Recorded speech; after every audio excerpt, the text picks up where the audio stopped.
Vamos abrir a palavra do Senhor no livro do profeta Jeremias. Obrigado também, Tiaguinho e Aline, Levi.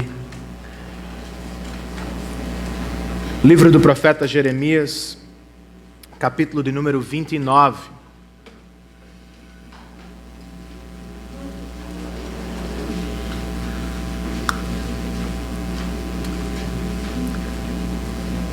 Se você abrir a palavra no livro dos Salmos, bem no meio da Bíblia, e folhear um pouco para a sua direita, você vai encontrar o livro do profeta Jeremias dentro da seção que chamamos de Profetas Maiores. Nós vamos ler um texto que se encontra no capítulo de número 29. Para aqueles que não sabem, nós estamos em uma série de mensagens que trata da nossa igreja. Nós queremos ser uma igreja centrada no Evangelho de Jesus Cristo. Falamos no primeiro domingo sobre começando com o Evangelho, ou o que significa o Evangelho na prática. Semana passada tratamos de renovação por meio do Evangelho. E hoje nós vamos falar um pouco sobre a relação entre a igreja centrada no Evangelho e a sua cidade. A nossa cidade. A propósito, você gosta de João Pessoa? Você a ama de verdade? Se você não é natural de João Pessoa, o que o trouxe à nossa cidade? A beleza, as oportunidades, pessoas. E se você é de João Pessoa, quando você se volta para a sua cidade, o que enche os seus olhos de prazer, de alegria, de deleite? Você ama João Pessoa de verdade? Ou será que você é indiferente à sua cidade? Você quer bem ou você a despreza? Infelizmente, muitos cristãos hoje são indiferentes às suas cidades. E alguns outros são até hostis em relação às cidades. Muito porque têm medo da cidade. Enxergam a cidade como um ambiente perigoso, que pode minar a sua fé ou ser uma ameaça ao seu padrão moral. Outros são muito românticos com a cidade, gostam mais do que deveriam e se envolvem demais e terminam extrapolando alguns limites. A visão bíblica, porém, nem é romântica, nem é hostil. A Bíblia retrata a cidade como algo que possui uma natureza dupla. Pois nela, na cidade, a humanidade está intensificada. É como uma espécie de lupa que revela o melhor do ser humano e o pior do ser humano. Por exemplo, de um lado, temos as cidades de Sodoma e Gomorra, que ilustram pecados terríveis e grotescos. Por outro, temos o Salmo de número 107, declarando que quem não vive em cidade, vive em perigo. Por vezes, temos a Bíblia falando da cidade de Babilônia, e a usando como uma ilustração para retratar a cidade dos homens ou os pecados dos homens. Mas em outros momentos a Bíblia nos apresenta Jerusalém como o ideal de Deus, a cidade de Deus para os homens.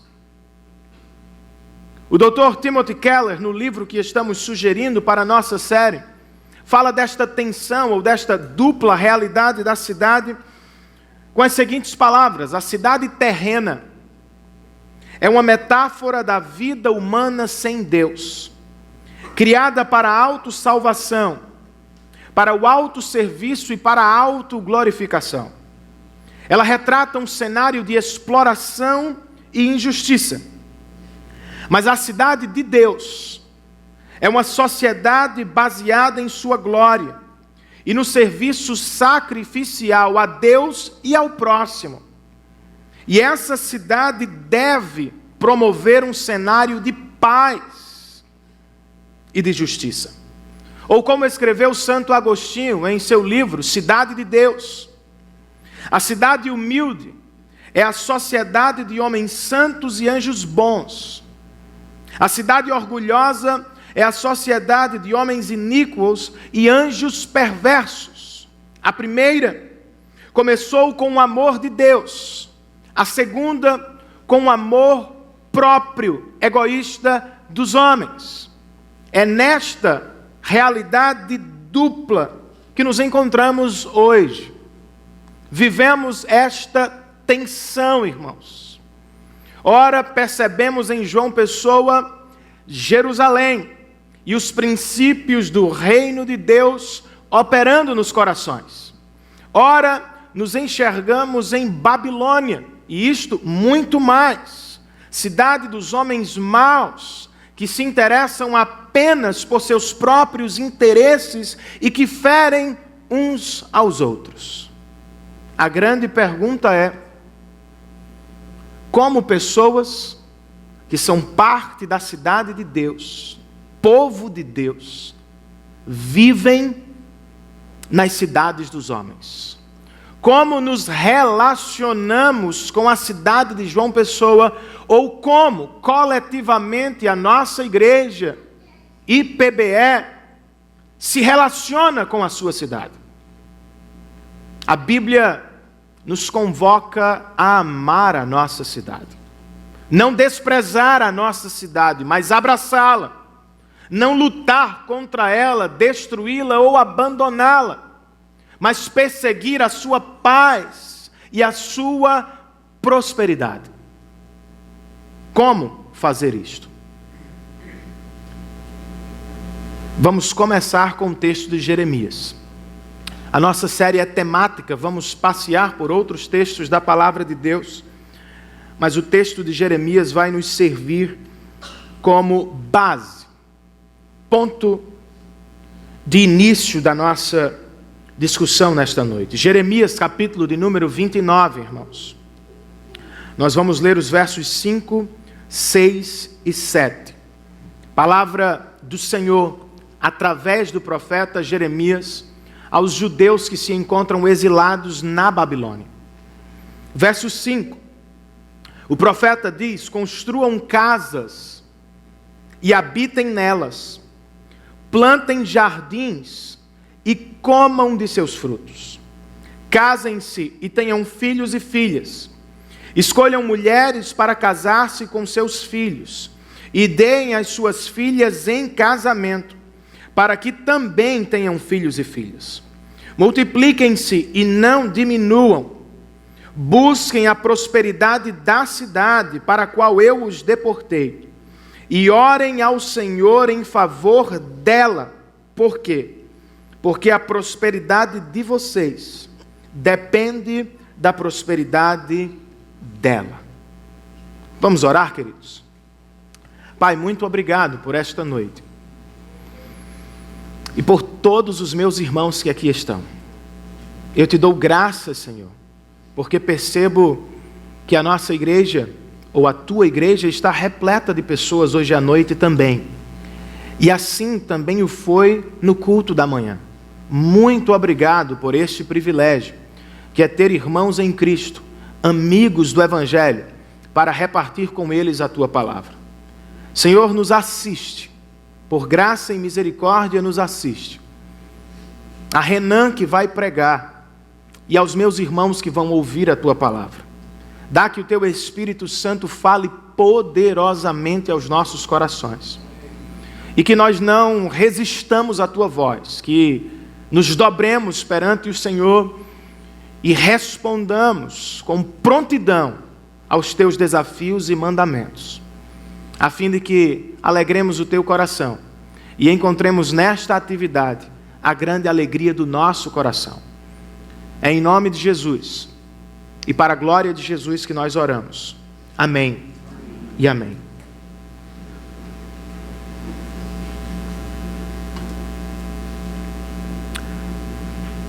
Ao dominar determinado povo, o império da Babilônia erradicava sua cultura, e sua identidade religiosa. E como faziam isto? Deportação. Eles levavam as melhores pessoas das nações subjugadas para viverem nas cidades da Babilônia, a fim de que, em alguns anos, se não estes primeiros deportados, seus filhos e seus netos assimilassem a cultura da Babilônia e se esquecessem da cultura do povo de origem. Esta era a prática da Babilônia.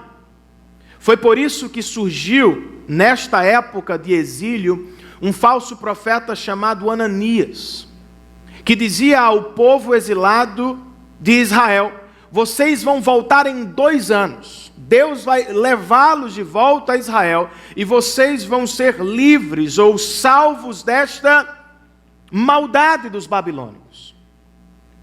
Mas Deus, através do profeta Jeremias, contradisse tanto a estratégia dos babilônios, como também a falsa profecia de Ananias. É o que nós temos neste texto. Deus primeiro diz ao seu povo que vive na Babilônia: construam casas, cuidem do jardim, cresçam e multipliquem-se, porque vocês vão ficar aí há algum tempo, e façam mais. Não abandonem a cidade, não rejeitem a cidade, cuidem da cidade, sirvam a cidade,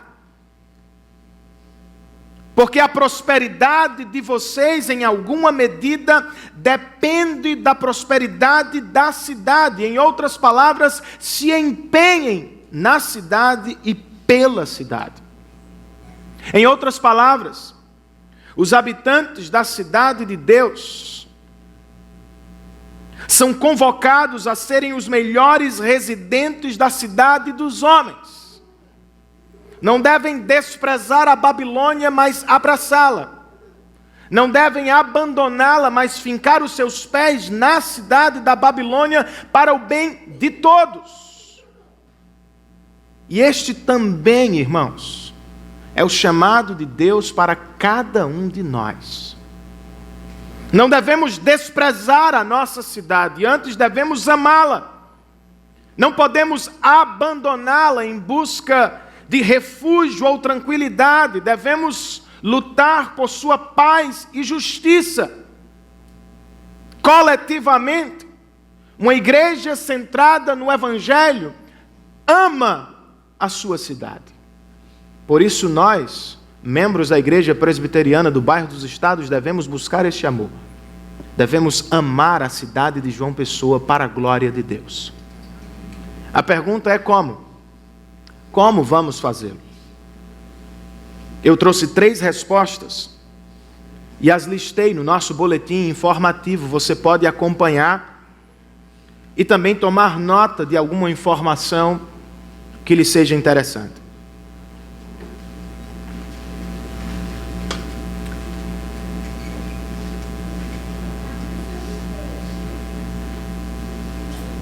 A primeira resposta que temos no nosso boletim para a pergunta: como é que a igreja centrada no Evangelho ama a sua cidade, é a seguinte: a igreja centrada no Evangelho ama a cidade quando ela reconhece a sua natureza dupla.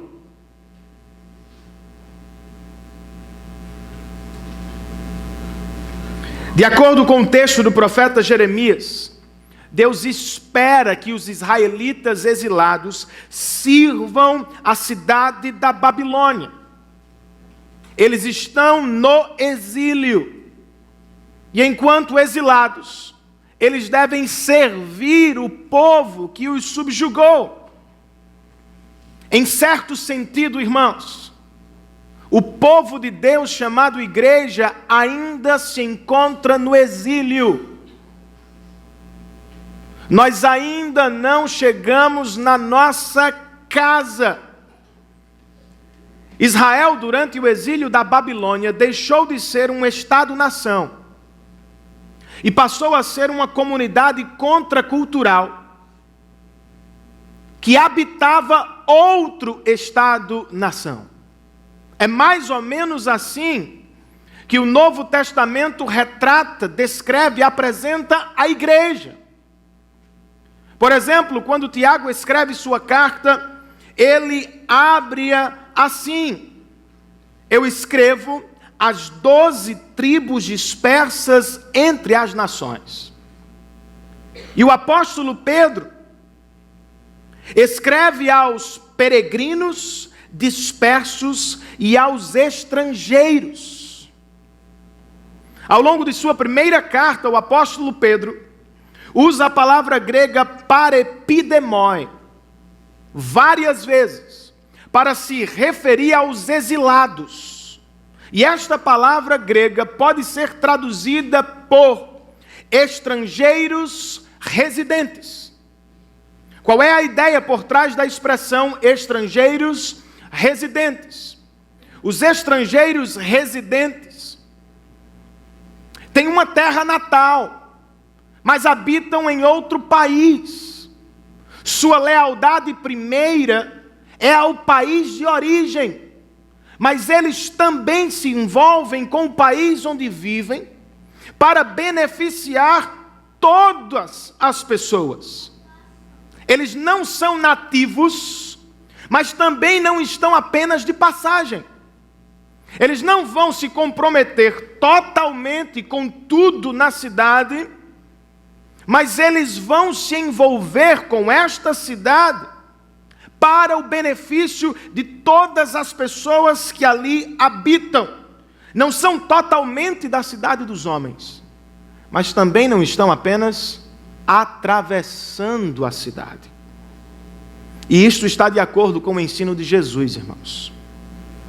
Porque embora Paulo, escrevendo aos Filipenses, nos chame de cidadãos do céu, Jesus nos disse no Sermão da Montanha que nós devemos ser uma cidade construída no alto de uma colina e que devemos iluminar a escuridão. Somos uma comunidade de seguidores de Cristo, uma cidade de Deus dentro da cidade dos homens. Esta é a nossa dupla natureza. Não somos totalmente daqui. O nosso lar nos espera do lado de lá. Mas enquanto estamos aqui, nós precisamos iluminar para a glória de Deus. Praticamente, como fazemos isto? Quais são as implicações da nossa dupla natureza? Peregrinos, forasteiros ou residentes estrangeiros. Em primeiro lugar, irmãos, residentes estrangeiros cristãos serão sempre elogiados e também incompreendidos. Jesus ensinou que as nossas boas obras devem ser vistas pelos não cristãos e que eles, através das nossas boas obras, vão dar glórias a Deus. Mateus 5. No mesmo texto, Jesus nos diz, no entanto, vocês serão perseguidos pelos não cristãos.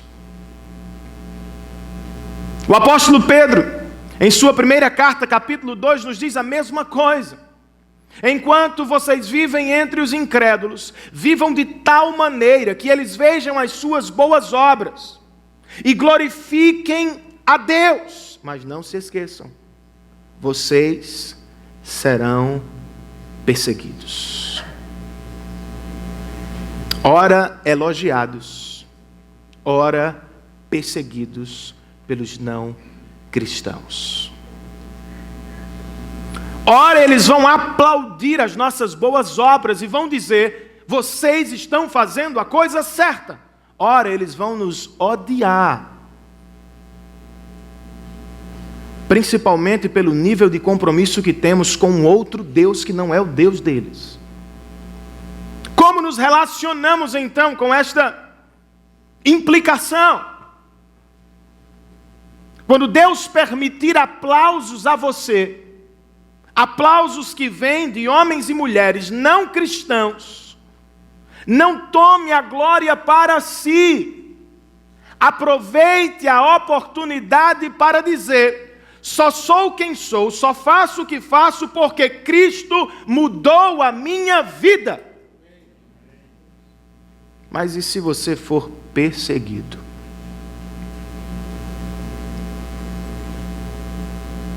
Você tem a melhor das intenções, repartir o evangelho com seus familiares, com seus amigos de trabalho ou de escola. E quando você tenta, eles desprezam, eles humilham, eles fazem chacotas com você. Você já viveu isso? Já sentiu isso na pele? Eu conversei com uma irmã recentemente, e em dado momento da conversa ela abriu seu coração e me disse: pastor, eu estou em dificuldades porque eu quero pregar. Mas por vezes as pessoas brincam com o evangelho e aquilo dói no meu coração. Em dado momento ela chorou, irmãos. E quando a pessoa lhe perguntou: por que você está chorando? Era apenas uma brincadeira. Ela disse: você está brincando com a pessoa mais cara e preciosa do meu coração. Por vezes é o que vamos viver, irmãos. Você prega e eles brincam. Desprezam a sua pregação, o seu serviço, e isso machuca o seu coração. Como é que você responde? Em Mateus 5, Jesus nos diz que devemos ser como uma cidade construída no alto de uma montanha, mas que devemos saber: vamos ser perseguidos. Mas se isto acontecer, disse Jesus, saltem de alegria. Se vocês forem perseguidos por causa do meu nome, saltem de alegria por duas razões. Ser perseguido por causa de Cristo é se identificar com a igreja genuína do Senhor, que através dos séculos tem sido perseguida. Se o seu cristianismo não provoca nenhum tipo de perseguição, se o seu cristianismo não provoca nenhum tipo de tensão, é porque o seu nível de compromisso é muito pequeno com Cristo. Porque a partir do momento que você se compromete com o Senhor totalmente, as outras pessoas vão estranhar e perseguir, porque elas não entendem o nível de amor e compromisso que você tem com o Senhor. Mas não tenha isto apenas por negativo. Salte de alegria. Porque no Antigo Testamento os profetas foram perseguidos. No Novo Testamento os apóstolos também o foram. Agora mesmo irmãos nossos estão dando a vida por causa de Cristo Jesus. Porque devemos saltar de alegria, segundo Jesus em Mateus 5. Porque a perseguição vai passar. E em um momento estabelecido por Deus, Cristo voltará e Ele nos dará a sua recompensa. Mais cedo ou mais tarde, este estado de exílio, de perseguição, passará, irmãos. E nunca mais pessoas vão diminuir o seu Salvador, ao contrário. Segundo Paulo, chegará o dia no qual todo joelho se dobrará e toda língua confessará, querendo ou não, que só Jesus Cristo é o Senhor da glória. Então salte de alegria. Não seja tomado de tristeza pelo sofrimento que vem com a sua dupla natureza. Segunda implicação desta dupla natureza, irmãos, como residentes estrangeiros, nós somos, ao mesmo tempo, evangelistas e jardineiros da nossa cidade. Talvez você esteja se perguntando o que ele quer com esta expressão, evangelistas e jardineiros da nossa cidade.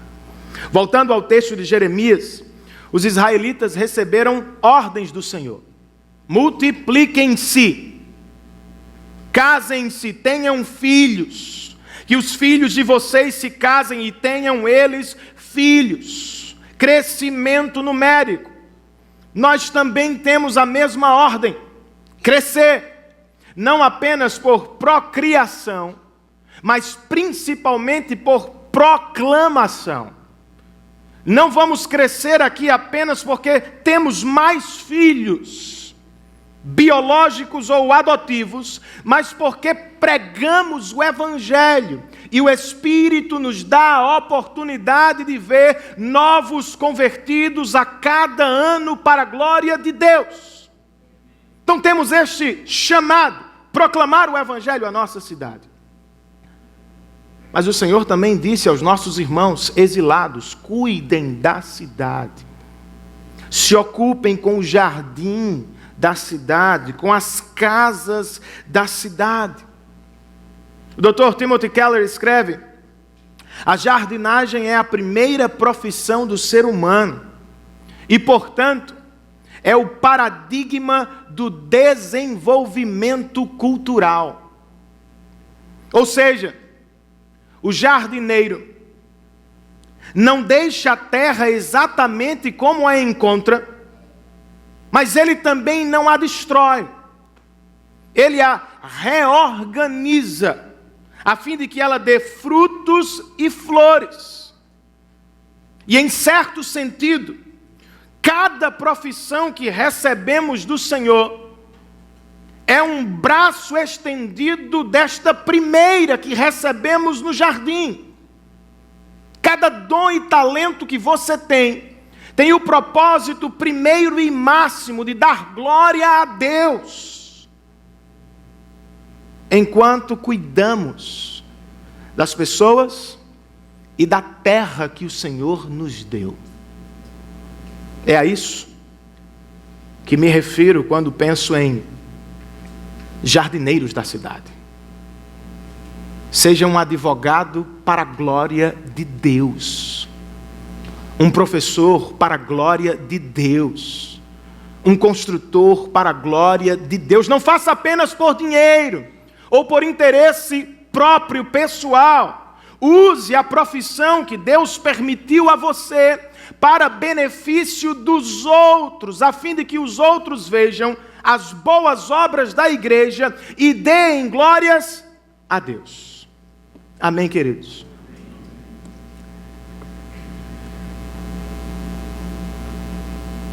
Como a igreja centrada no Evangelho ama a sua cidade? Segunda resposta, irmãos.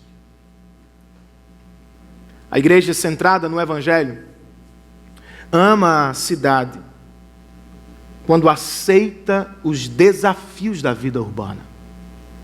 E talvez eu pudesse ter acrescentado as oportunidades da vida urbana também.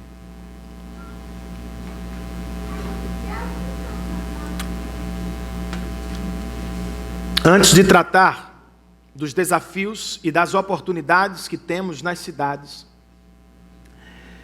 eu queria falar um pouco sobre a importância da cidade.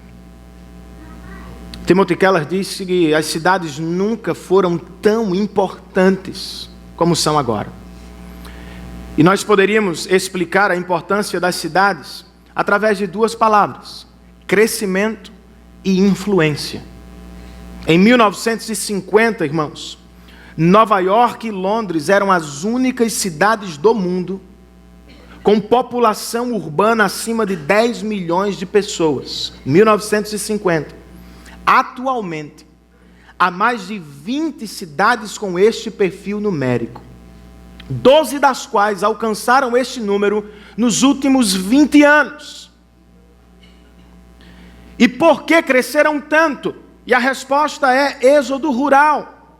Se deu na Europa no século XVIII, na América do Norte no século XIX, na América do Sul no século XX e agora mesmo está acontecendo na Ásia e na África.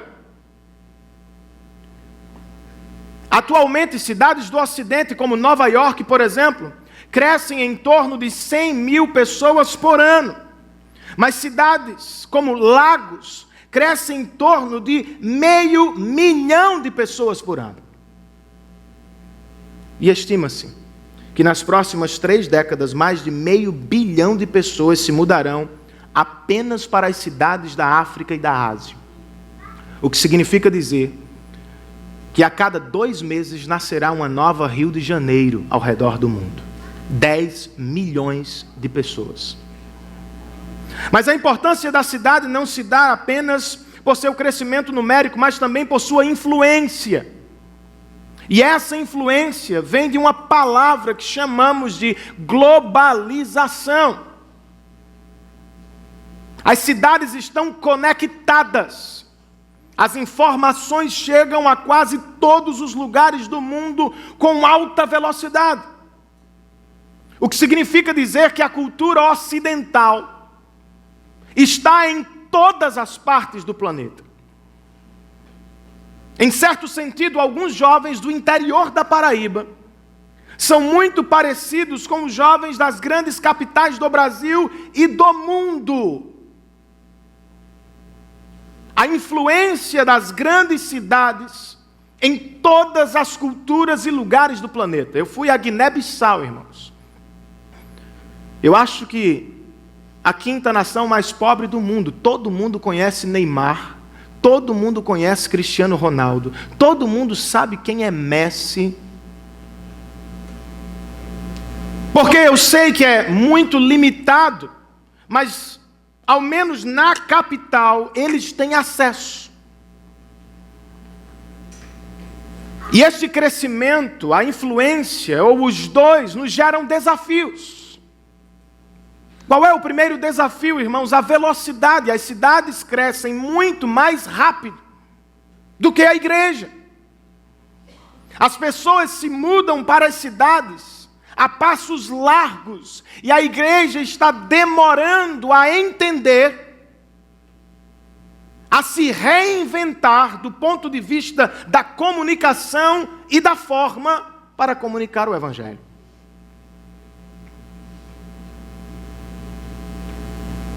Não é um problema apenas de número, é um problema de conceito e de metodologia. Alguns se afastam da cidade porque enxergam a cidade como um lugar perigoso, não apenas em termos de segurança pública, mas segurança espiritual. A cidade vai minar a minha fé. Se afastam, procuram um lugar de descanso, longe, no interior, em outro país, numa cidade pequena, porque não querem envolvimento. Na maioria das vezes é porque sequer sabem conversar com os outros. Comunicação do Evangelho. Se o crescimento da cidade nos apresenta desafios, ele também nos apresenta oportunidades, irmãos. E eu quero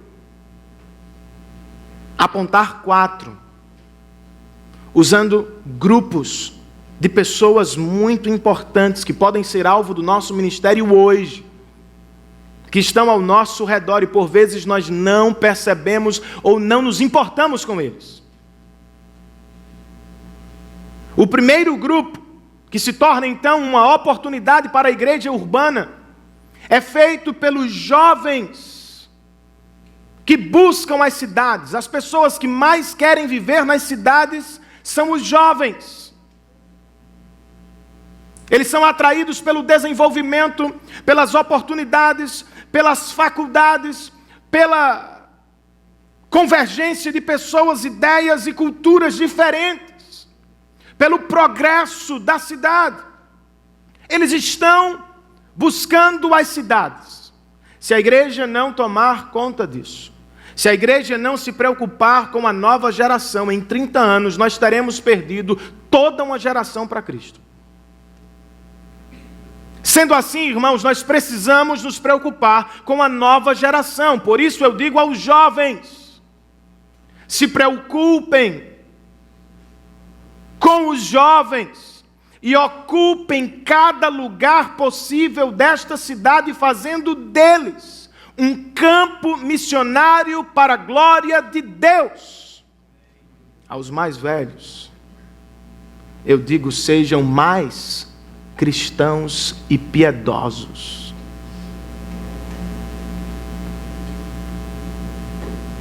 E parem de se preocupar apenas com o que vocês gostam.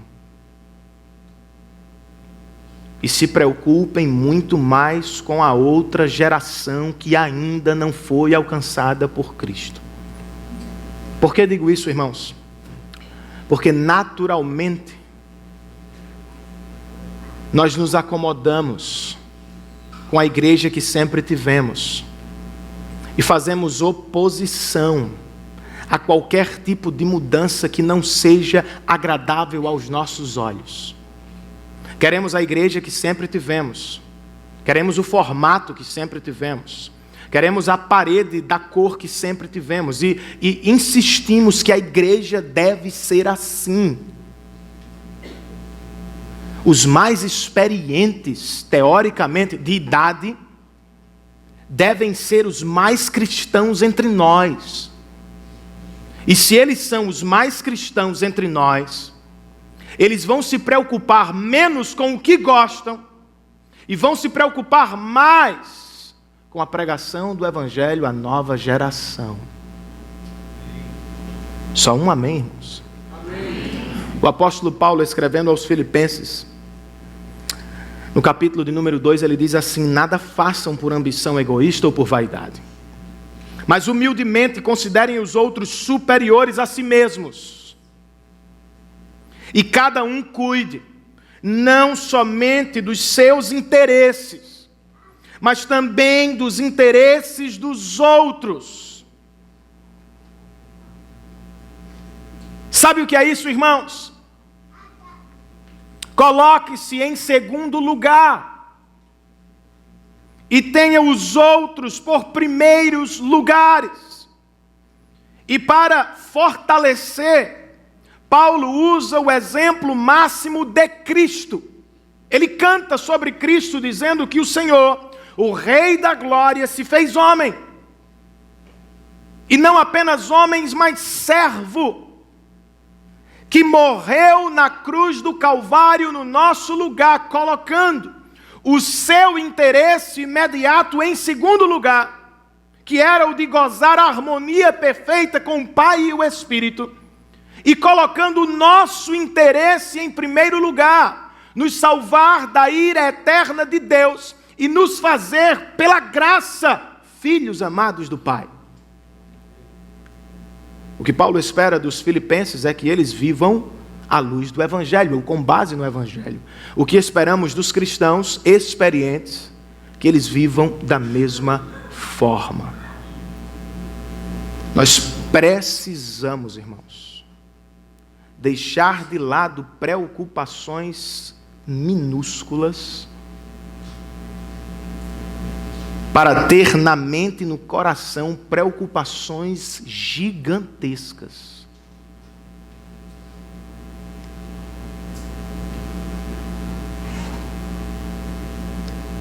Pessoas que ainda não ouviram o Evangelho, longe e bem perto da nossa igreja. Só um exemplo. Lucas 15, capítulo 15, os primeiros versos, Lucas nos diz que os pecadores e publicanos amavam estar com Jesus. Curiosamente, os religiosos da época de Jesus o criticavam por isso, dizendo: como pode? Ele é um mestre, mas come com pecadores e publicanos.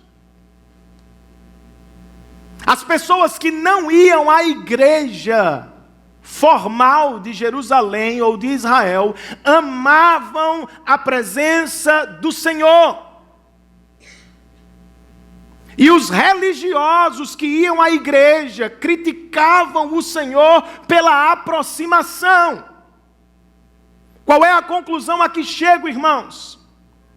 Se a nossa igreja está apenas cheia de religiosos e não tem em seus bancos ou no seu círculo de amizade pecadores perdidos, tem alguma coisa errada conosco. Nos parecemos mais com os religiosos dos tempos de Jesus do que com Jesus, que vivia cercado por pecadores. Então nos ocupemos então, irmãos, com esta oportunidade que é a nova geração. Outra oportunidade que o Senhor nos oferece nos grandes centros urbanos, as elites culturais. Quem são elas?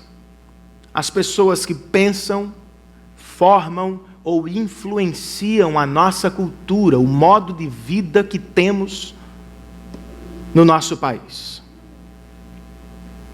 Eles são escritores, jornalistas, estão na mídia, estão no poder, estão na faculdade, estão formando a nova geração. E se eu e você não nos preocuparmos com estas pessoas que cantam cultura, que escrevem cultura, que ensinam cultura, nós não teremos a oportunidade de também influenciar a cultura. Precisamos ocupar os mesmos postos da nação, academia, poderes, política, arte, música, literatura, a fim de influenciar a cultura. E precisamos estar perto de quem faz cultura para influenciá-los. Mas por vezes nós nos afastamos, temos medo destas coisas. E aí, recebemos de cima para baixo o que eles estão fazendo. Outro grupo, irmãos, que se torna uma oportunidade para a igreja de centros urbanos. Os acessíveis não alcançados. Nós falamos muito e com razão sobre povos não alcançados. E que devemos investir recursos, energia e pessoas para levar o Evangelho aos 4 cantos da terra e alcançar os povos não alcançados, que são mais de 200 ao redor do mundo. Mas nós não percebemos que muitos destes povos estão agora mesmo nas grandes cidades do mundo. Talvez você nunca vá ao Oriente Médio, mas há uma boa representação dele em São Paulo. Talvez você nunca chegue à Indonésia, mas há uma boa representação dela em Nova York, entendem? Talvez você nunca vá ao sertão ou a todas as cidades do sertão da Paraíba, mas há no mínimo uma pessoa de cada cidade do nosso estado vivendo em João Pessoa. Não estou dizendo não devemos ir aos povos não alcançados, devemos ir aos povos não alcançados, mas não podemos perder a oportunidade quando os temos por perto. Estava caminhando com um irmão outro dia na praia, quando percebemos ali, por volta do fim de Intermares, início de Ponta de Campina, muitos trabalhadores da construção jogando futebol na praia. Passamos e falamos com eles. E no retorno falamos outra vez, perguntando se talvez um dia teríamos a oportunidade de jogar com eles. E eles disseram, podem voltar. E nós voltamos para casa criando a estratégia. E pensando aqui, pensando neste grupo.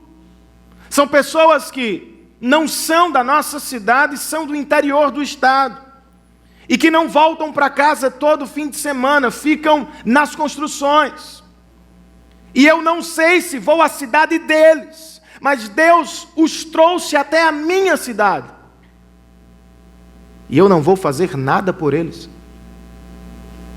Que o Senhor nos desperte para perceber os povos não alcançados que sentam ao nosso lado na faculdade, que estão trabalhando conosco na repartição, que vivem nos nossos condomínios e prédios, e que Ele nos dê coragem e amor para pregar o Evangelho. Amém, queridos? Um outro grupo que se torna grande oportunidade para a igreja urbana são os menos favorecidos, os pobres, irmãos. Estima-se que 1/3 da população que representa o novo crescimento das cidades do Brasil, 1/3, viverá em comunidades pobres. E conclui-se que a grande maioria dos pobres do mundo inteiro vive em cidades. Então é inadmissível que a igreja não tome parte no serviço aos pobres, e principalmente na evangelização dos pobres. O que acontece é que igrejas elegem seus públicos-alvos. Quando olho para a Escritura, eu não consigo encontrar este modelo, irmãos. Jesus não veio apenas para os menos favorecidos, porque vários ricos foram alcançados pelo Evangelho. É verdade que não muitos, porque segundo Jesus, em determinada parábola, é uma das coisas mais difíceis de acontecer. Um rico entrar no reino de Deus porque ele já tem um Deus. Mas aconteceu. Mateus abandonou o seu emprego, que lhe gerava muita renda. Zaqueu devolveu muito do que roubou, mas possivelmente continuou com posses. Filemão era um homem de posses que serviu ao Evangelho e muitas outras pessoas. Mas o Evangelho de Cristo foi proclamado a todas as pessoas de classes diferentes. Nós não podemos eleger classe. Nós precisamos pregar o Evangelho a todas as pessoas da nossa cidade. E quando nos ocupamos com os pobres, irmãos, nós vivemos uma dinâmica interessante. Porque cumprimos as boas obras sobre as quais Jesus disse, chamam a atenção dos ricos. É muitas vezes quando estamos servindo aos pobres, que os ricos se voltam para a igreja e aplaudem. E quando eles fazem isto, nós temos a oportunidade de pregar para eles também. E se os pobres são alvo do Evangelho e do serviço do Evangelho, os ricos também são. E se forem alcançados, nós temos um grande trabalho com os ricos, discipulá-los. Parte do discipulado, reorientar o uso e abuso das suas riquezas e a generosidade do seu coração. Oxalá que Deus nos dê ricos para a glória de Deus e que Ele também nos dê muitos pobres para a glória de Deus. Que os ricos sejam entre nós o que Tiago disse aos seus irmãos, ricos em boas obras.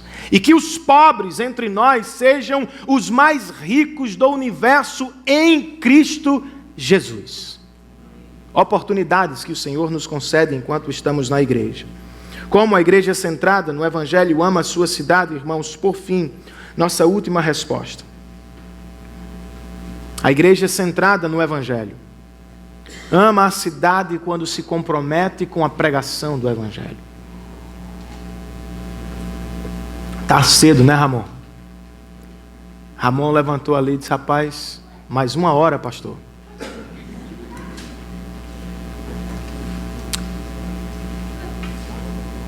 Com esta divisão, nós vamos tratar de 2 respostas, ou de 2 perguntas, perdão.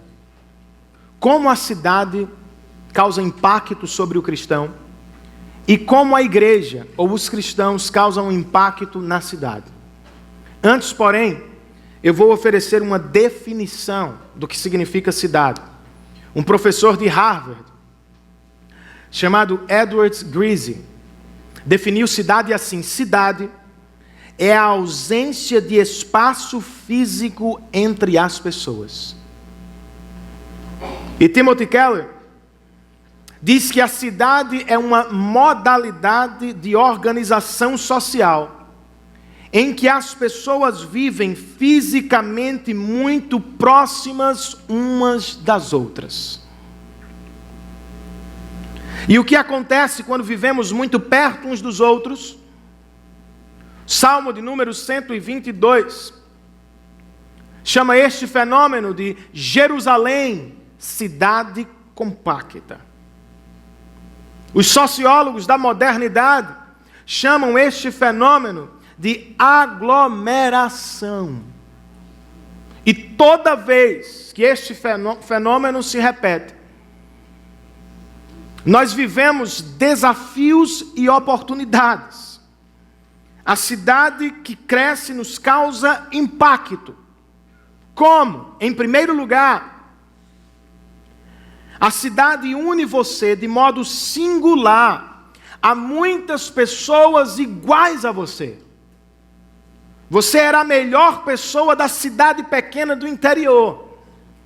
Quando você chega à cidade, você descobre que há dezenas, centenas e milhares de profissionais da sua área que são, no mínimo, tão talentosos quanto você. Outros são bem melhores. E o que acontece quando milhares de pessoas de uma mesma área se encontram, se chocam na cidade? Competição, irmãos. Muitas vezes saudável, que estimula o desenvolvimento e o progresso, mas na maioria das vezes desleal, danosa, egoísta, individualista, que promove frustração e desânimo.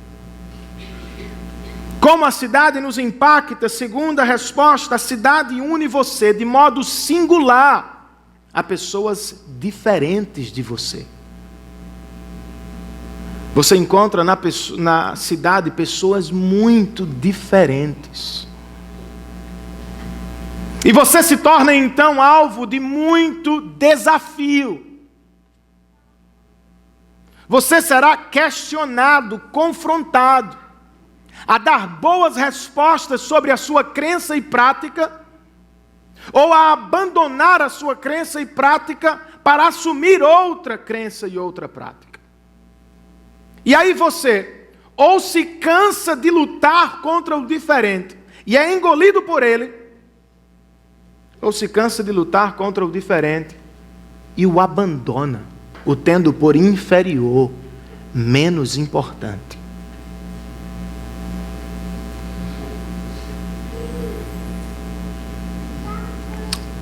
É assim que a cidade nos causa algum impacto. A pergunta é como nós impactamos a cidade. Como os cristãos trazem algum impacto sobre a cidade de João Pessoa. Eu vou oferecer duas respostas, irmãos. Em primeiro lugar, a igreja centrada no Evangelho impacta a sua cidade quando seus membros dizem não à competição desleal e dizem sim ao serviço sacrificial prestado aos seus semelhantes. Prestem atenção, eu usei a expressão competição desleal, porque eu admito que há sim competição saudável, leal. Pessoas que se respeitam mutuamente e que se desafiam constantemente a dar o seu melhor. E no final das contas, todo mundo é abençoado pelo desenvolvimento daquela profissão. Mas não é isto que acontece na maioria dos casos. O que acontece é jogo sujo. É dribles, ou são dribles, jogadas de homens com influência mais poderosos e mais ricos para tomar o que é do outro. São jogadas para lesar, roubar, fraudar, diminuir e tirar do outro. Você já viveu isto? Já se sentiu assim em algum ambiente de competição? Como é que o cristão responde, irmãos, à competição desleal? Ele abre mão da competição desleal. Primeiro porque ele deseja agradar a Deus, que nunca foi desleal com ele, e que o serviu da melhor maneira possível, entregando o seu Filho amado na cruz do Calvário. O cristão pode abrir mão da competição desleal e assim oferecer um exemplo diferente à cidade, porque ele acredita no cuidado de Deus e não no cuidado do dinheiro. Você não precisa de jogos estranhos e sujos, de manobras difíceis de serem vistas. Eu e você temos um Pai Celestial que cuidará de todas as nossas necessidades. E quando você escolhe dar dribles, numa competição, ou tirar de outra pessoa, ou fazer qualquer coisa que não seja lícita para ter algum dinheiro, você está pecando, não apenas contra o próximo, mas contra Deus. Você está dizendo: eu não confio no teu cuidado.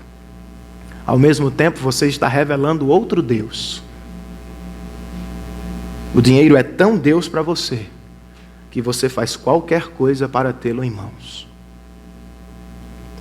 E o cristão abre mão, gente, da competição desleal, porque ele não está na cidade como um consumidor. Ele está na cidade como alguém que vai servir ao próximo. Ele não está aqui apenas para ter, tomar, conquistar. Ele está aqui para dar aos outros o maior presente que recebemos em Cristo Jesus, o Evangelho. Recentemente eu conversei com um irmão que resolveu ter um corte no seu salário para não ver um amigo de trabalho cortado do seu emprego. Eu poderia ouvir um amém por isso, ou um glória a Deus. Isto não é natural, irmãos. Não é o que as pessoas fazem.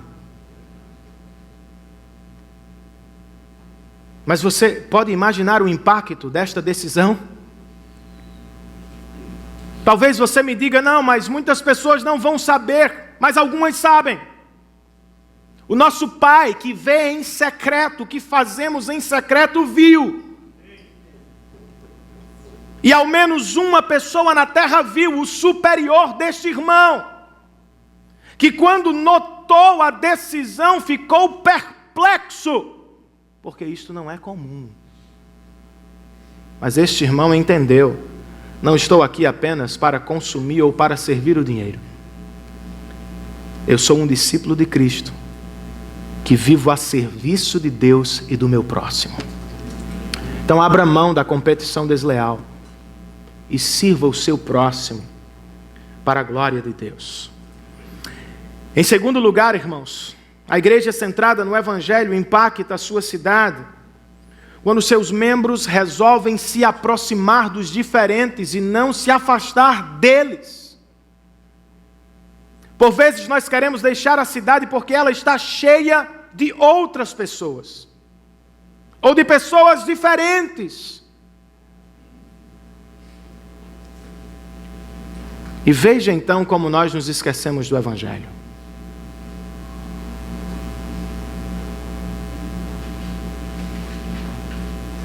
Deus se fez homem, habitou entre nós. Ele veio para perto, morreu por nós na cruz do Calvário e nos trouxe para uma relação sem igual de proximidade. E eu e você éramos muito diferentes, da pior espécie possível, porque éramos inimigos de Deus. Pecamos contra o Senhor e abandonamos a sua bondade. Mas Ele, por graça e misericórdia, não ficou longe. Em Cristo, Ele se aproximou de mim, se aproximou de você, para nos levar para perto do Pai. Não é o que Ele espera de você também, meu irmão? Não é o que Ele espera de mim, de nós, que nos aproximemos dos diferentes, a fim de possibilitar uma restauração entre eles e Deus?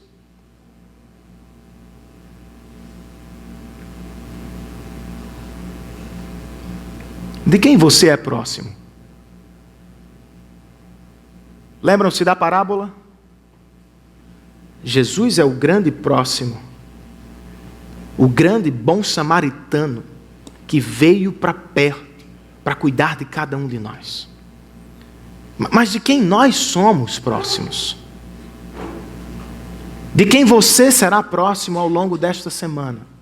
Com quem, entre aspas, você vai perder tempo no trabalho, na faculdade, no seu prédio, para ser próximo?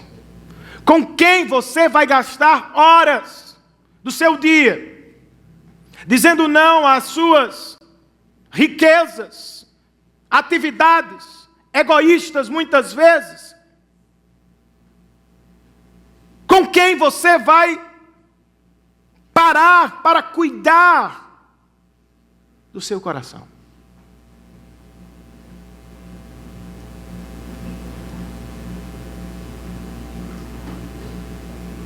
Que o Evangelho, irmãos, renove o nosso coração outra vez. E que eu e você nos lembremos desta verdade. Estávamos eternamente longe, distantes de Deus. E Ele em Cristo se aproximou. Que você responda ao Evangelho, sendo próximo de pessoas que precisam ouvir e perceber o cuidado do Evangelho. Amém, queridos? Você ama a sua cidade? Ama João Pessoa? Se a sua resposta é não, provavelmente é porque você... Podem subir. É porque você foi alvo da cidade dos homens, dos orgulhosos, como definiu Agostinho. Cidade de homens iníquos e de anjos perversos. Mas se você ama a cidade de João Pessoa, é porque aqui, em algum momento, você foi alvo da cidade de Deus, de homens santos e anjos bons, que cuidaram de você e pregaram o Evangelho ao seu coração. Não sei qual é a sua resposta. O que sei é que se fomos alvo do Evangelho de Jesus Cristo, nós somos convocados a amar a nossa cidade. Por quê, irmãos? Porque Jesus Cristo morreu na cruz do Calvário para destronar a Babilônia do nosso coração, a fim de levantar em nós e entre nós uma Jerusalém para a glória de Deus. Com os recursos que temos e com os dons e talentos que o Senhor nos deu, nós precisamos nos envolver ativamente com o cuidado da nossa cidade, repintá-la, restaurá-la, reformá-la a todo tempo. Mas Renan, vamos resolver o problema? Não, não vamos. Plenamente não. Mas enquanto cuidamos, restauramos e pintamos, nós apontamos para o retorno daquele que um dia virá para nos levar à sua grande cidade celestial. E Ele só nos levará lá, irmãos, ou nós só poderemos entrar lá, porque um dia Ele entrou na nossa cidade, morreu na cruz do Calvário por nós, a fim de desfazer os efeitos da Babilônia no nosso coração e promover uma transformação de dentro para fora, que hoje glorifica a Deus e serve ao próximo. Reconheça a sua dupla natureza. Você não é totalmente daqui, mas você também não está apenas passando por aqui. A cidade tem seus desafios, mas tem grandes oportunidades a pregação do Evangelho. Podemos ser impactados de muitas formas na cidade, mas podemos causar muito impacto sobre as pessoas que aqui vivem. Vamos ficar de pé, queridos. Nós vamos